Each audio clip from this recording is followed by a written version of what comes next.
Everyone, I want to really officially welcome you to the Q&A with Rutger on the Reith Lectures. It's really an honor to have you. It feels a bit like we're welcoming you into our new home, our future home, which is Circle. The whole team was amazed by the amount of signups, so we thought we need a different platform to host you. And thank you for making it here. We know that there has been some last-minute changes to get here, but so welcome. My name is Julia. I'm one of the co-founders of the School for Moral Ambition. And for today, I'll be your host, trying to get as many questions past Rutger today to talk about the Reith Lectures. And today is pretty special because, well, I don't know if you've heard about the Reith Lectures before. I'm actually quite curious, but I didn't before Rutger was invited to give them. Until I found out, Rutger, how incredibly prestigious it is and what a special opportunity, and how you can follow, the people who really shape thinking of many of us nowadays by giving these Reith Lectures. And then the fact that it also was the first one that actually got censored. Well, I think that's also what made a lot of people aware of the Reith Lectures and think, what's going on? We need to know about this. And today is the one and only chance that we actually have this live Q&A for people to join from our community and ask their questions to you themselves. So I think it's a really, really special occasion to be here with each other today to actually do that. So everyone, welcome. How we are going to do that? Well, very simple. Rutger is going to give a little introduction, and then we will open the floor for your questions. And there are two ways to do that. Very simple. One way is to simply raise your hand, and we will give you the opportunity to ask your question yourself. So you can unmute and you can share your question. For this, really reminder that was also done by the BBC host, that the question is a really short sentence that ends with a question mark. And I will cut you if you make it a long question or want to give your own Reith lecture, then this is not the moment to do that. So please keep it concise. If you're not in the occasion to ask your question yourself, or you feel a bit shy with so many people in the call, that's also fine. You can use the Q&A function. And if you have a really good question, other people can also upvote it. So the chances of getting your question asked is even more, it's more likely that we will discuss your question. If you use your questions in the chat, we are not going to pick the questions from there. So please limit yourself to the Q&A function or just simply raise your hand. Okay, I think if that's all, then we can go to you, Rutger. And I think, can you please just start with a little introduction, like how did it feel for you to be invited? And how did you experience the whole aftermath with the BBC in the White House? And then we'll go into the questions. Sure. Well, just like you, Julia, I had honestly never heard of the Reith Lectures before they asked me. Then I Googled it and I was like, oh, holy shit. And I was instantly nervous because apparently it's a pretty big thing. And I was also thrilled to see that my great intellectual hero, Bertrand Russell, was the very first one who gave the first series of lectures back in 1948. So I remember buying Bertrand Russell's autobiography when I was a student and being so impressed with the incredibly rich life he lived, but being especially impressed by his moral courage and his intellectual courage. So he was one of those people who would follow the truth no matter what, and who would say the uncomfortable thing if it was the right thing to say that. He was also actually censored and cancelled at some point in his career when he came to the United States, and a mother from Brooklyn, was worried that he would pollute and poison the minds of the youth. That actually cost him his job. So that was all pretty exciting. And it was also, an amazing opportunity to look back at the last decade. I've written 3 books in my career, at least 3 books that have been published in English. I'm pretty glad that they didn't translate the other ones because they're not very good. But I'd written Utopia for Realists, my first one, Humankind, and then Moral Ambition.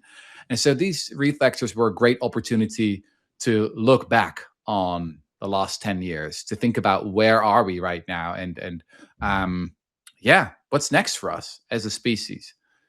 And I guess that a lot of us are now watching the news in horror.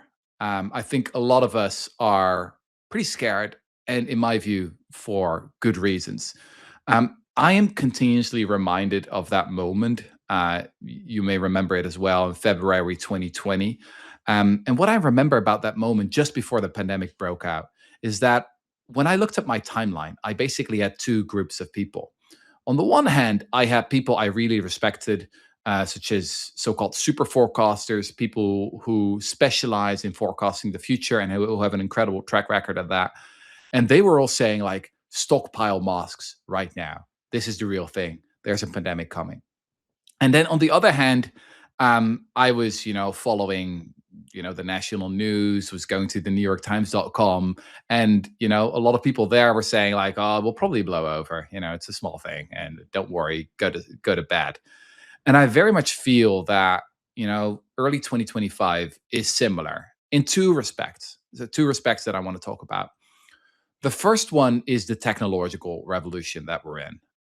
Yes, there's a lot of hype around AI. There's a lot about it in the news, but I still have the feeling that a lot of people don't realize what's about to hit them. I think the next 5 years are going to be absolutely wild, especially a lot of people on the left, or you could say liberal side of the political spectrum. They sometimes have the attitude that nothing important can ever come out of Silicon Valley. It will probably be just like crypto or something like that.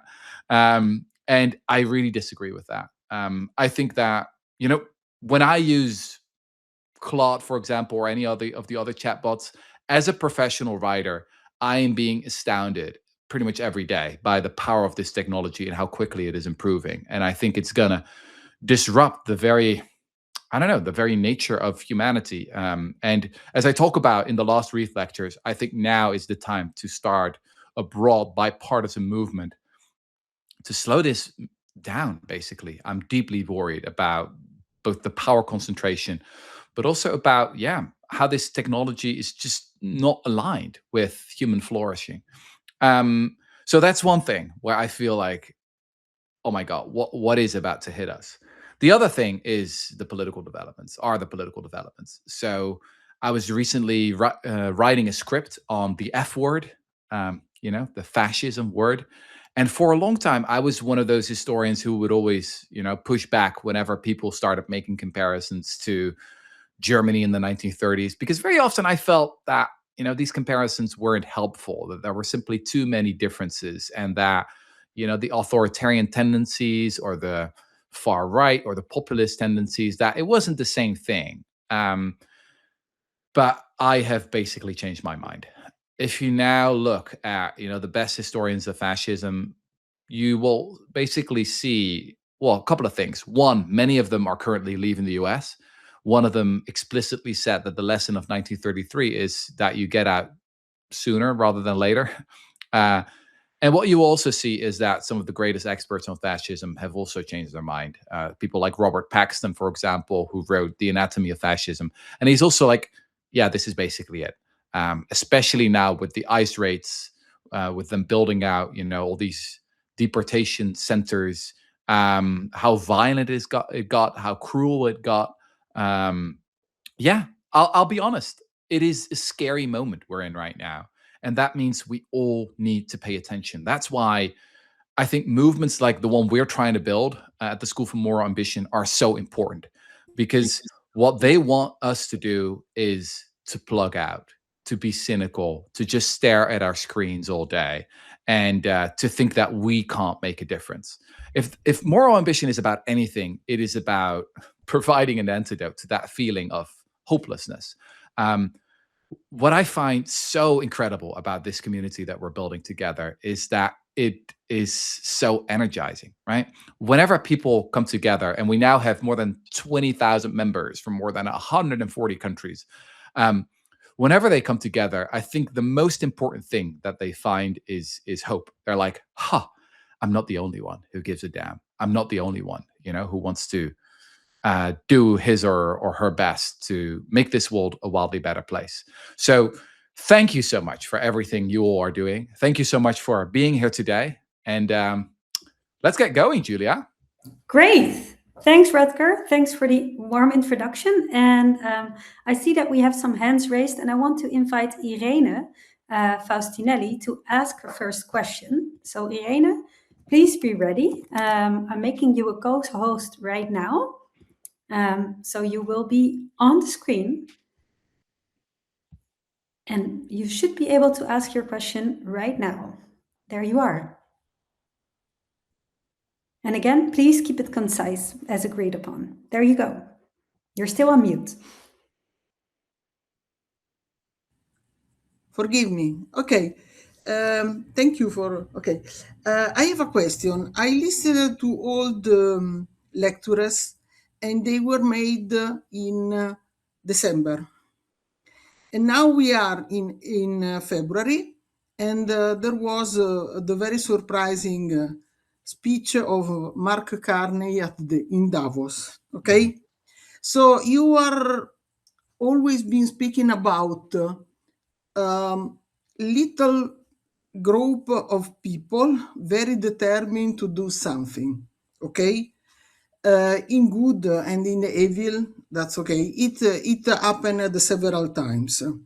I think, for example, at the first Politburo in Soviet Union, okay, they were very little people, but little number of people, but they got a huge success. Okay, so what do you think now?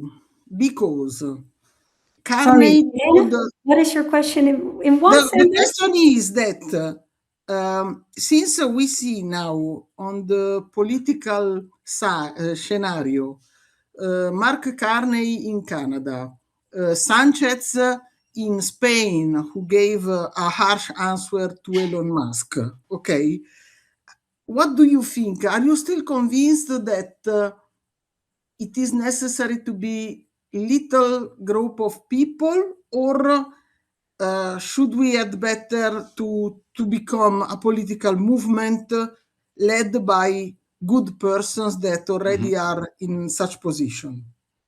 I love that question. So I really think we need both. When I studied the great moral revolutions of the past 2 to 3 centuries, what I see again and again is a double movement. So take something like the abolitionist movement that I talk a lot about in my book, Moral Ambition, that I talk a lot about in the Reith Lectures. What you saw happening there was, on the one hand, you had people of a certain amount of privilege, right? People like Thomas Clarkson, the great abolitionist who went to Cambridge University, people like William Wilberforce, the politician who was fairly wealthy.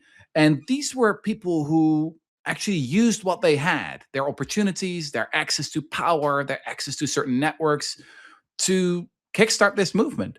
But then the movement became so successful because hundreds of thousands of people joined it. And also, it was led by people who were not that privileged at all. The greatest best-selling author of the whole British abolitionist movement was a former enslaved person called Olaudah Equiano, who wrote an incredible autobiography about how he was abducted, how he was sold to European slave traders, how he bought his way to freedom, how he traveled the 7 seas and then landed in London and became one of the great Black abolitionists. I really think we need all of that. We need the top-down movement and we need the bottom-up movement. We need people uniting in parties and unions and movements, you name it. But we also need an elite that actually practices what they preach, like pretty much the opposite of what you could call the Epstein elite, the people who talk about doing good, but then in reality are pretty corrupt. Thank you, Rutger. Great answer. Hey, we're going to look at the first question that's in the live Q&A, and it is from Adam. So spotlighted right now. You frame moral ambition as a call for the intellectually and financially elite in bullshit jobs to seek novel causes currently given little attention in order to generate relatively high bang for buck. Does your framework inadvertently devalue sustained commitment by those of us without means or connection? Oh, sorry, whipping, who are already in long-term society purposeful, like youth work, jobs like youth work, sorry. What is the role and function of people like me in a revolution of more ambitious mortality, working in foundational, a novel field? By Adam.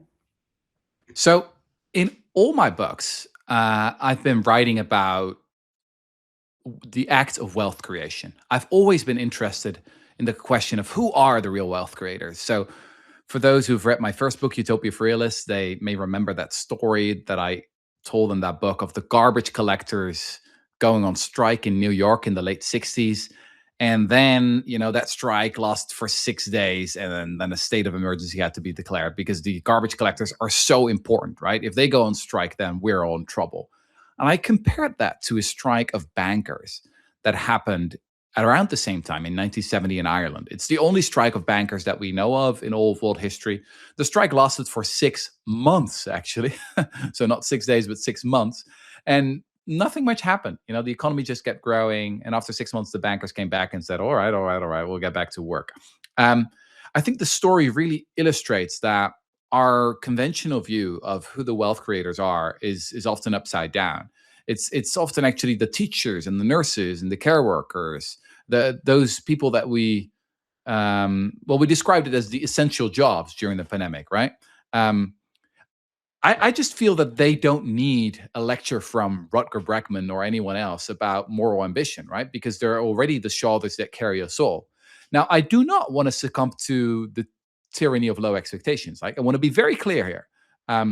History is full of examples of people with little power, little privilege, who still move mountains. Like in my book, I've got a whole chapter about Rosa Parks, who was a seamstress, but still was one of the great activists, one of the great strategists of the 20th century, an incredible woman who changed the course of history.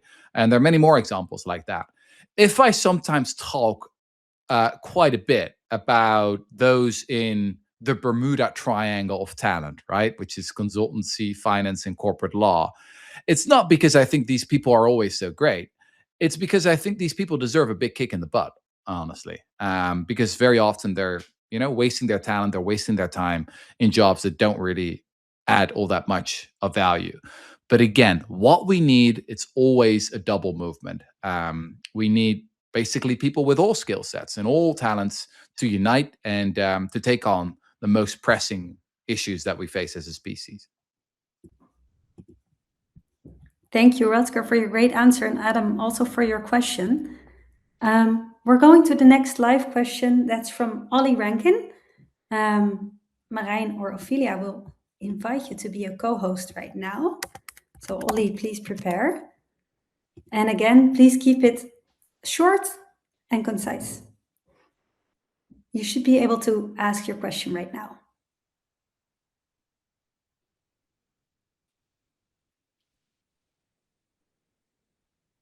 Yes, there you are. Hi, Rutger. In Utopia for Realists, you advocated for open borders. And that's obviously a pretty unpopular and possibly increasingly unpopular idea at the moment. But do you think it's even possible for a moral ambition revolution to happen while the system of nation states is still enforcing what's basically the last socially acceptable form of discrimination? Love that question. So if there's one simple lesson that I want to get across in my book, Moral Ambition, it is that it is possible to be both utopian in your end goals and very pragmatic in your methods. So again, if we study the great abolitionists, they had an incredibly utopian goal. They wanted to abolish slavery, and not just in the British Empire, but everywhere. They wanted to completely ban this institution, make it illegal in every single country on earth. Now, for us, that sounds kind of obvious, right? Because like, what could be more horrible than slavery? But in the 1770s, it had always been pretty much the norm. Obviously, there were worse instantiations of slavery, such as the slavery in the European colonies. But you had slavery everywhere. You had it in Africa, you had it in Asia, you had it among Native Americans. It had pretty much always been normal, and many people believe that it would never change because it was just like the way society had always worked. Um, but what I admire so deeply about these people is that on the one hand they had these utopian goals, but they were super pragmatic about how to actually get there. So, for example, there was this very impressive debate they had in the 1780s where they discussed, should we first attack the slave trade or slavery, the whole institution?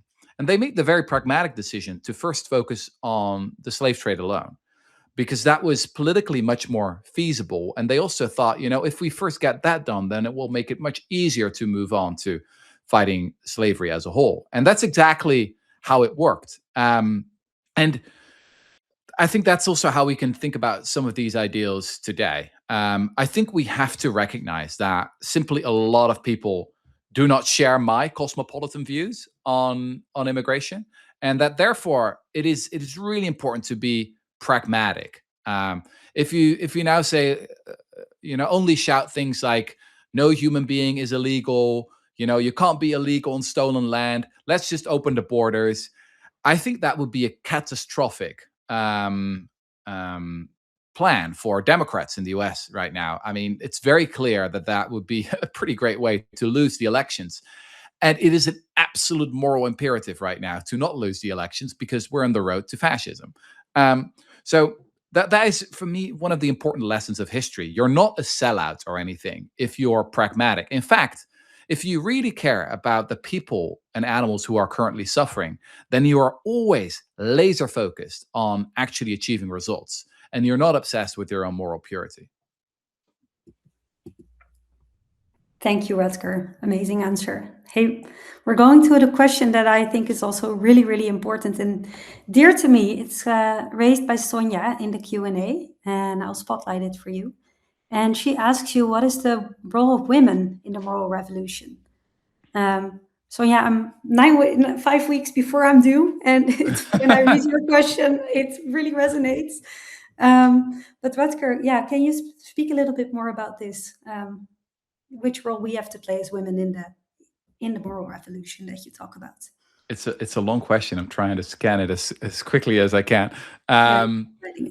So I talk a lot about this in my book, about basically feminism as one of the greatest moral revolutions that happened in all of history. And by the way, it was also the greatest peaceful revolution. Like, women didn't fight wars. They didn't, throw bombs or anything like that. It was an incredible revolution that happened almost completely peacefully and radically changed everything. Again, for people in the early 19th century, it would be very hard, to wrap your head around the world we have today. Maybe people will know about Mary Wollstonecraft, one of the first British feminists who wrote A Vindication on the Rights of Women. And shortly after she had published that, a British philosopher published a counter pamphlet that said, yeah, what's next? Like a vindication on the rights of brutes? Like, should we give horses the right to vote as well? I mean, that's how silly people thought it was. And most of us, luckily, think that is absolutely bizarre to think. Maybe I'll say one thing about this in particular. It's also something I said during the Reith Lectures. What I think is really sad about some parts of the left these days, or some parts of the progressive movement these days, is that we now have this new commandment to have no kids. So what we see in the birth data is that there's obviously a collapse of the birth rate everywhere, but that's mainly driven by people on the left opting out of parenthood, because a lot of them have convinced themselves that, I don't know, it's a bad thing to have kids or something like that, it's bad for the planet, it's bad for the environment, the world is going to be horrible anyway, so that's why you don't want to have kids. And it breaks my heart every time when I see that, when I hear that. I think that bringing new life into the world is one of the most beautiful things you can do. It is one of the great honors in my life to be a dad, to do that together with my wife, raise two 2 kids. We have a 4-year-old and a 1-year-old. And I am determined to help them, to make them very, very net positive. So I don't see them as walking carbon bombs. I see them as, I see the beautiful potential in both of them. And I'm determined to give it everything I have and support them in every possible way. And obviously parents always do it together, but yeah, I have been in awe of my wife. The day she gave birth to our first one, still the most beautiful day in my life. So yeah, I really very much hope that we can get back to that attitude, that we can see the hope and the potential in all new life. And that's why I'm also so happy for you, Julia, as you know. Thank you. And thank you for your beautiful question also, Sonja. Here we're going to the next person to ask their question live. Christian Drake, please get ready. There you go. Yep. You're invited to the stage.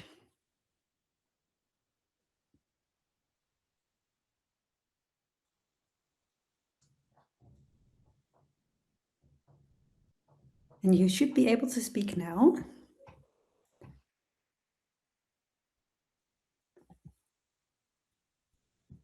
I'll give him a few more seconds. Christian, we'd love to hear from you. And if not, I'm inviting someone else. Ah, there you are. Yes, Christian, please share your question with us. Sorry, I had a bit of a delay. I get the feeling that climate change didn't play a huge role for you guys, but for me, I believe it's one of the biggest problems, one of the most urgent problems. So I wanted to ask if you share this view, and do you believe that, like when the basics of our life, our livelihood, might be endangered, is that not a problem for being like moral ambitious because we're basically busy trying to survive? Yes, absolutely. I agree 100%. And I think many members in our community would agree with that as well. When we got started 2 years ago, we thought long and hard about which cause areas we would center in our so-called moral ambition fellowships. So many of you will know that we have our moral ambition circles. These are groups that anyone can start, anyone can join. We have hundreds, well, thousands of members now from more than 100 countries across the globe. But we also have these fellowships where we basically, well, we pay people to quit their job to take on some of the most important causes of our time. Now, we thought long and hard about what those causes should be. And one of the causes we chose was actually the food transition. And the reason we chose it was, well, a couple of reasons. Obviously, it's about one of the greatest moral atrocities of our time, which is the way we treat animals. But it's also the most neglected aspect of the fight against climate change. 20% of emissions come from meat and dairy. And in contrast to other parts of the climate movement, this is really, really neglected. So like EVs, electric vehicles are doing better and better, renewable energy that's going through the roof. But the food transition is extremely neglected. And that's exactly why we're so interested in it at the School for Moral Ambition. This is an essential part. This is really important to understand about how we define moral ambition. Is we think that carefully choosing your cause area is the most important determinant of the eventual impact you're going to make. It's not even how hard you work or how talented you are. It's really about what do you decide to work on. Because if you work on something that is way neglected, then the additionality, if you will, is going to be way bigger. So yes, we think that climate change, global warming is one of the great existential threats that we face as a species. And we recommend people in our community to do the work that is most neglected right now. That is sometimes, the least sexy or the most controversial, because it's exactly that work that needs to be done. Thank you, Rutger, and thank you, Christian, for asking your question.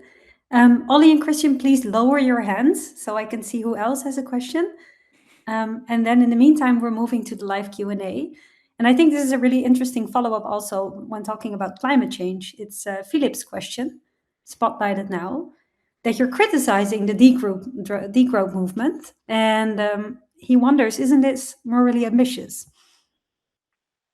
So I think there are a couple of aspects that the degrowth movement really gets right. So the basic point that they make, that we cannot go on like this, that we are, burning through our forests, that we're pumping the atmosphere full of CO2, that, growth, as we often define it today, as in like mere GDP growth, that is fundamentally unsustainable. What I just don't like is the alternative that the degrowth movement seems to have come up with. I like, to begin with, the word itself. I really don't like the word. I don't think you should define your whole movement around something that you're against. This is so often the problem with people on the left. They only know what they're against, right? They're against austerity, against the establishment, against homophobia, against racism, against all these things. And I agree, I'm against all those things as well. But we got to think about what we're actually for, right? We got to have a positive, progressive agenda of the kind of world that we want to build together. The other thing that I don't really like about the degrowth movement is that it seems to be very skeptical of the power of technology. And I think that's very misguided.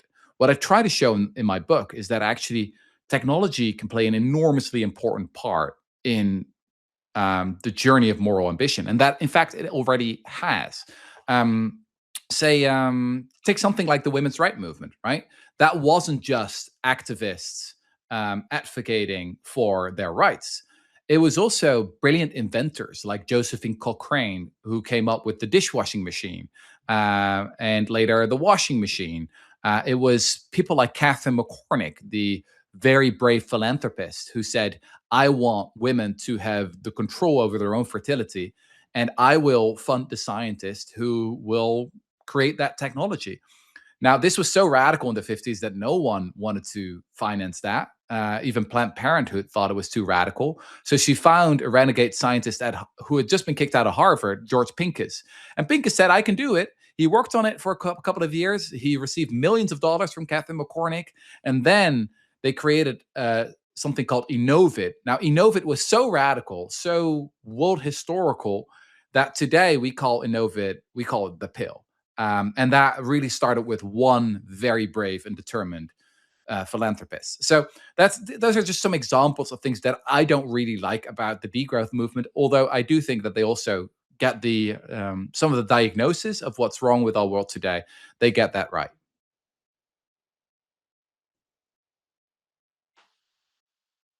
Thanks, Rutger, for sharing this. I think it's something a lot of people found an interesting question to have answered by you. Hey, we're moving to the next person, Umapati. I hope I pronounced your name well. I'm going to invite you to be a co-host and ask your question to Rutger.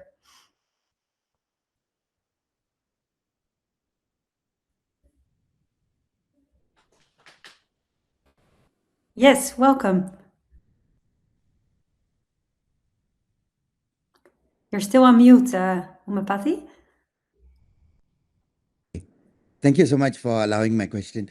I'm a doctor who work in under-resourced parts of the world where governance is a major problem. So could I ask you to answer this question both as a historian as well as a futurist? Is there a system of governance, institutionalized governance, political governance, that would make a lot of our initiatives and moral ambitions will make it unnecessary? In other words, if I go back to one of your examples you gave, the abolitionist movements may be redundant if the monarch at that time had the moral ambition, the moral outlook to realize that he was sanctioning a crime against humanity. So he could have done it with just a single legislation that could have. So, but over the last 2,000 years of human history, we have not found. At least I think that we have not found a political system that seems to be morally driven. Even people like Mahatma Gandhi, who wants a system of moral based governance, doesn't seem to work. So what do you think about either in the past or in the future? Thank you. Thank you. So a lot of people ask me that question indeed. Like, you talk about moral ambition, but what is what is moral actually, right? What is the moral way of looking at the world, and how will you build your whole system around this? So let me say two things in answer to your question. I see myself as part of the universalist tradition. This is a tradition that indeed started with the abolitionists. Then, the baton was passed on to the suffragettes who fought for women's right to vote. And then came the civil rights movement and the LGBT movements. And what all these people did is they expanded the moral circle. They basically said that everyone has inherent human dignity. Some did that with secular reasons. Some were like influenced by the Enlightenment and said everyone has human rights. Others had more religious reasonings, like, for example, the Quakers, which was like a Christian cult, basically. And they said, like, there's the inner light of God in each and every one of us. So that's the universalist tradition that the School for Moral Ambition really is a part of. Now, the question you asked is more about politics, right? Like, what is the best political system? Now, in that sense, I am an old-fashioned European social democrat. I said that multiple times in the Q&A after the Reith Lectures as well. Now, what do social democrats believe? They believe that humans are not saints. They believe that humans are flawed, and that we therefore need to build systems of checks and balances. We think that the market can be pretty powerful in generating wealth, but that markets that are out of control, they start threatening our very democracy. So you need substantial taxation, you need rules for companies. That's really crucial.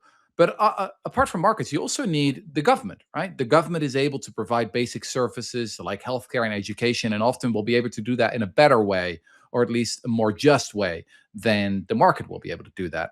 But then finally, you also need something in between, which you could describe as civil society, right? These are like the NGOs, people coming together, movements, grassroots movements, churches. And like the social democrat believes that this is all a balancing act. Like, you're continuously at risk of, making the government too strong, and then you need to tame it, or the market becomes too strong, and then you need to tame it. And civil society has to play a big role there. There is no utopian political system out there that will forever solve all of our problems. Humans are flawed human beings. Like, our life on this earth is messy. And that's also what makes it so beautiful. That makes politics so beautiful, is that we are difficult creatures to work with. And that's why continuously we need to be in conversation with one another. We continuously need to try and work out our differences. I once learned from the late anthropologist David Graeber that, violence is the hardest thing to come up with an intelligent answer, because it just cuts off all conversation, right? And that's very often what happens when people try to come up with like the perfect political system that will solve all our problems forever, is they realize that just doesn't exist. That is not a utopia, but that would actually quickly turn into an autocratic dystopia. So yeah, I'm an old-fashioned social democrat. Thank you, Rutger, and thank you for your great question, Umupati. We're going to the next one from Joanna, which I also really love, spotlighted now. And that is, Rutger, how can we address collectively, in your opinion, the continuous blockage that lobbies make to morally ambitious legislation? Well, yeah, I love that question. Well, we got to get into the game ourselves. Maybe a little background on how the School for Moral Ambition got started. So I spent a decade of my career writing articles, writing books, doing talks, recording podcasts, standing on the sidelines, and becoming increasingly frustrated that I wasn't out there in the arena. In the second Reith lecture, I quote Theodore Roosevelt, who said that it's not the man, or the woman, I would add, not the critic that counts, but it's the man and the woman in the arena. The people who, actually take the hits, who try things, who fall down and then stand back up again. And so what happened is that I met this guy called Jan Willem van Putten, who had just started a nonprofit called Training for Good. And they were doing something really interesting. So at the time, AI wasn't a big thing. There were few people were talking about it. But Jan Willem and his co-founders had come to the conclusion that it was going to become really big, and that the government was not prepared. That the power of big tech, the lobby was enormous, and that it needed to be regulated, but government was just not up to date. Like, it did not have the talent, it did not have the know-how in order to regulate this properly. So what they started to do was a kind of, well, I always call him the Robin Hood of talent. So he started luring people out of Silicon Valley who were working at these big tech companies, and he convinced them to instead work on the other side, and say, like, hey, we need people who really understand this technology to not advocate for big tech, but for the people. And they were amazingly successful. So some of them ended up working for the European Commission or for the European Parliament, and they were pretty successful in lobbying for a better AI Act that really protects European citizens. So when I heard that, I got really excited, because I was like, can't we scale this up, right? Can't we do more of this work? For those who have read my book, they'll know that I was really inspired by what Ralph Nader did in the 1970s, right? With his group called the Nader's Raiders, that also lobbied effectively for the Clean Air Act and the Clean Water Act, legislation in the United States that saved millions of lives. So I think that's exactly what we need right now. We can actually build our counter lobby. We can build a lobby for the people. And that's exactly what the School for More Ambition wants to be, or at least that's one of the big things we're trying to do. Thank you. And thank you, Joanna, for your great question. Rutger, before we move on, I just want to quickly celebrate that we have 741 people joining us on this. Incredible. Yeah. Today. Wow. Thank you so much, everyone, for coming. It's incredible. And I feel so bad that we only have so little time and many people still wanting to ask their questions. So please put them in the Q&A so you get upvoted if we really shouldn't miss your question. But I'm now going to give the honor to Juliette McDowell. So adding you to be a co-host. Yes, there you go. You're invited to take the stage.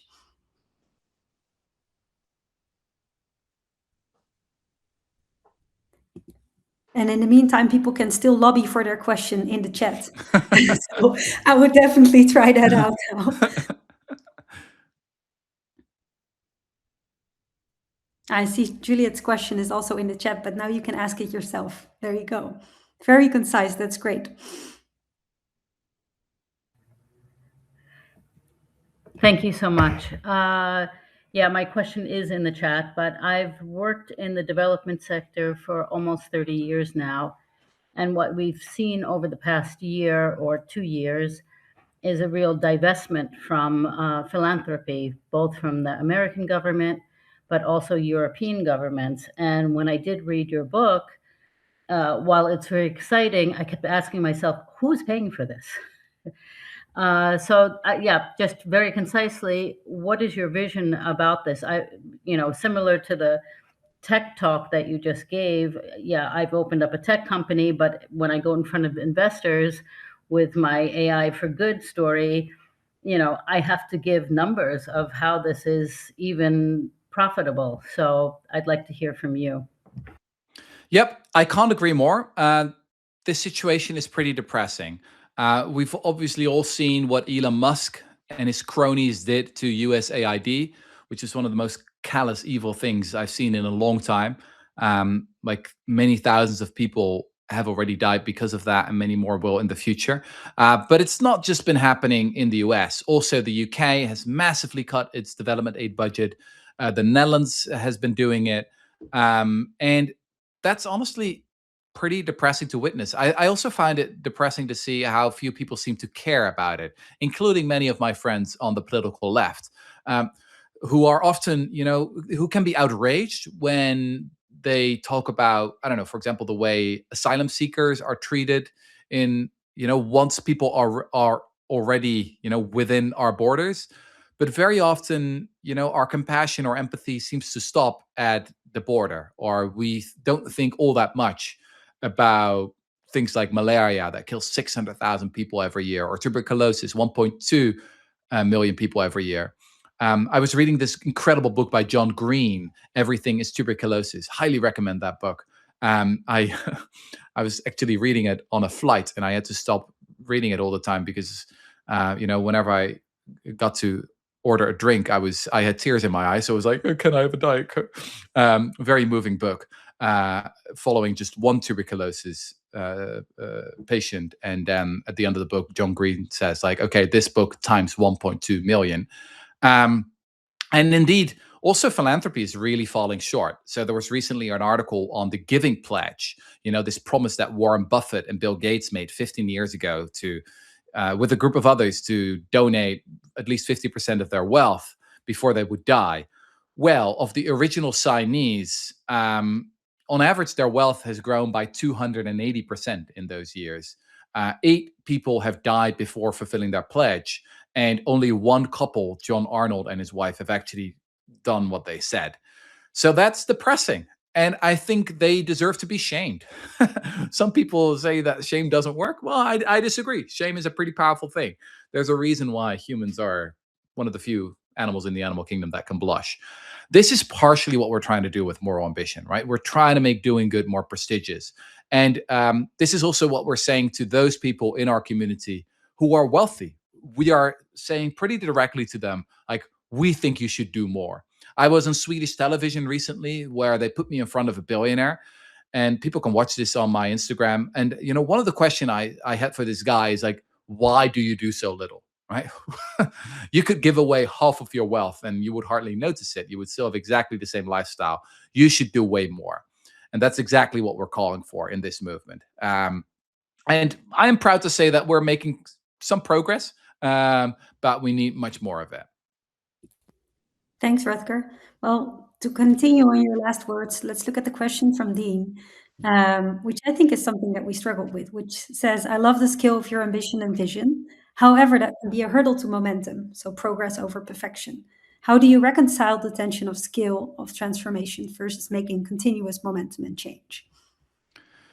So, Julia, you know this. Unlike you, I was completely inexperienced when we started this. I'd spent my life in the archives and writing books, sometimes doing TV shows, but that was about the extent of my experience actually building something. And if I look back at the last 2 years, I think I've really learned 2 incredibly important entrepreneurial lessons. The first big lesson is, whenever you are in a hurry, ask yourself, are you really in a hurry? Because you make the biggest mistakes when you think you are in a hurry. Remember that we are on a long, long march towards justice, towards moral progress. Of the 12 founders of the British Society for the Abolition of the Slave Trade, only one was still alive when slavery was finally abolished across the British Empire. And one day we will die and we will not have achieved all our goals. In fact, if you can achieve your goals during your lifetime, you're probably not thinking big enough. So that patience is important. But the other lesson is almost a little bit, it's seemingly contradictory to the first lesson. It is that ambition attracts ambition. We've really experienced that when we paint the bigger picture, when we really talk about our utopian goals and say that we want to build a global movement of the most driven, most ambitious, talented people to take on the most pressing issues. Well, that is just contagious. We deliberately decided not to say, oh, we got started in Amsterdam and we want to build a movement of people in Amsterdam and then we'll see what we get. No, it started in the summer of 2023. I wrote a 4-page Google Doc that had all these hubristic visions of what we would build. And here we are, 22,000 people in our movement, 744 people on this call. I think ambition can be contagious, and that's exactly the kind of virus we want to spread. Obviously, the virus of moral ambition. Thank you. All right, it's becoming harder and harder to select people. So glad I don't have to do that. Responsibility. Jill van Wijk, you're invited to ask the final question live. No pressure.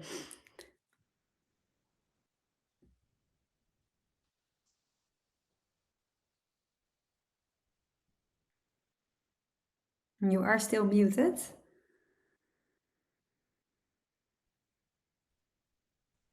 Yes, great. Figuring this out. Yeah. Hi, Rutger. I see you as a kind of new atheist of the 4 horsemen, Daniel Dennett and so forth, except that you have a challenge that is a material one that might be even harder to challenge an immaterial one. That is, what is the foundation of this challenge, this economic challenge? Perhaps, is it, how can we challenge capitalism as a whole? And is that your overarching ambition or view of SMA? So my final Reith lecture is probably my most personal Reith lecture. In that lecture, I talk about my belief and my own spiritual journey. So my dad, who's actually downstairs right now taking care of our son, he is a Protestant minister. So when I grew up, the questions of religion were very important. In the final lecture, I talk about the 5 big questions of religion, like where do we come from? Where do we go? Who are we as a species? How should we live our life? And finally, what is sacred? What really matters in life? And when I was 17, 18 years old, I realized that indeed I didn't share the answers that my dad and my mother gave. Like I couldn't become a Christian or a believer like they were.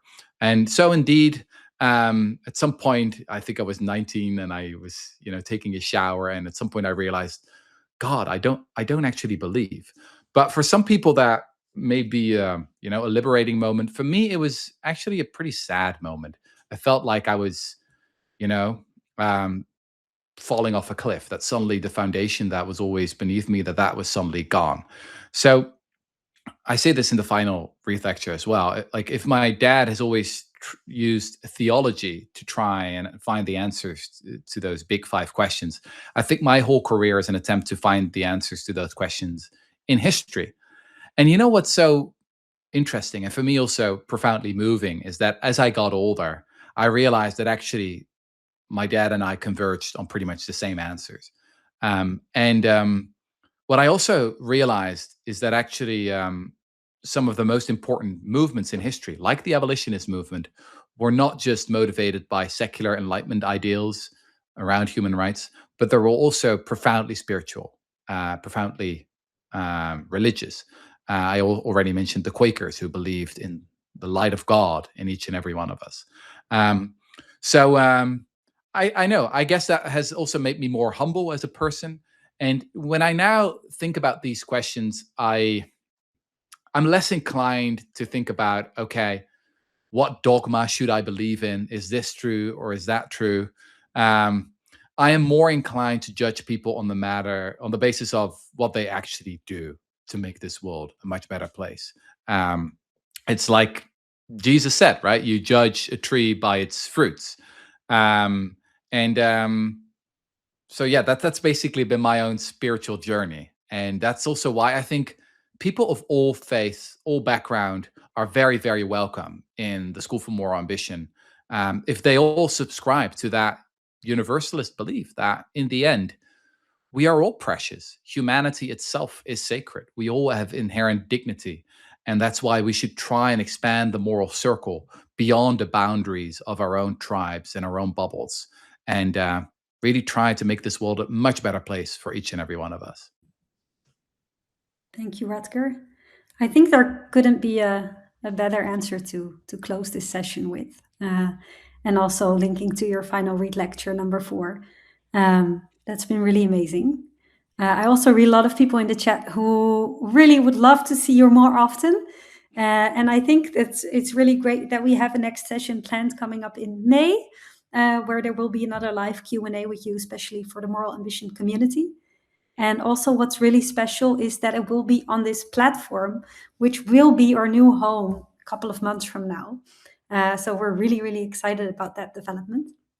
And Rutger, before we close off, is there any final thing that you want to share with the 700, or now it's 400 people in the room who, something you look forward to or something you want them to, go home with? So the most important thing is that we're really doing this together. So obviously I'm trying to do what I'm good at, writing Reith lectures. I like to think that I'm good at that. But we need everyone in this movement. And it's been so exciting to see it grow organically. I remember the first time, 2 years ago when I was in the office in Amsterdam, and I saw some of my colleagues in a meeting, and I had no idea what the meeting was actually about. And then I was reminded of this lesson that someone called Jeremy Hyman, one of the great campaigners in the US, taught me. And he said, Rutger, always remember, it's not a movement if it doesn't move without you. And what I'm so proud of is that Moral Ambition has really taken on a life of its own. So I invite everyone to join us at moralambition.org, to consider starting a Moral Ambition Circle, to join one of the Circle Starter trainings, to start a Moral Ambition chapter in your own street, neighborhood, at your own university. It is happening everywhere across the globe. It's popping up everywhere. So there are now still 400 people left in this call. Let's just do it. Let's just do it together. Let's build this thing. Well, great note to end with. Rutger, thank you so much for making the time, sharing your thoughts with us. Thank you, Marijn and Ophelia, for making this happen behind the scenes. And especially thank you all for joining, asking your questions, sharing your thoughts. We hope to see you on the 27th of May again, live on this platform together with Rutger. See you then. Bye, everyone.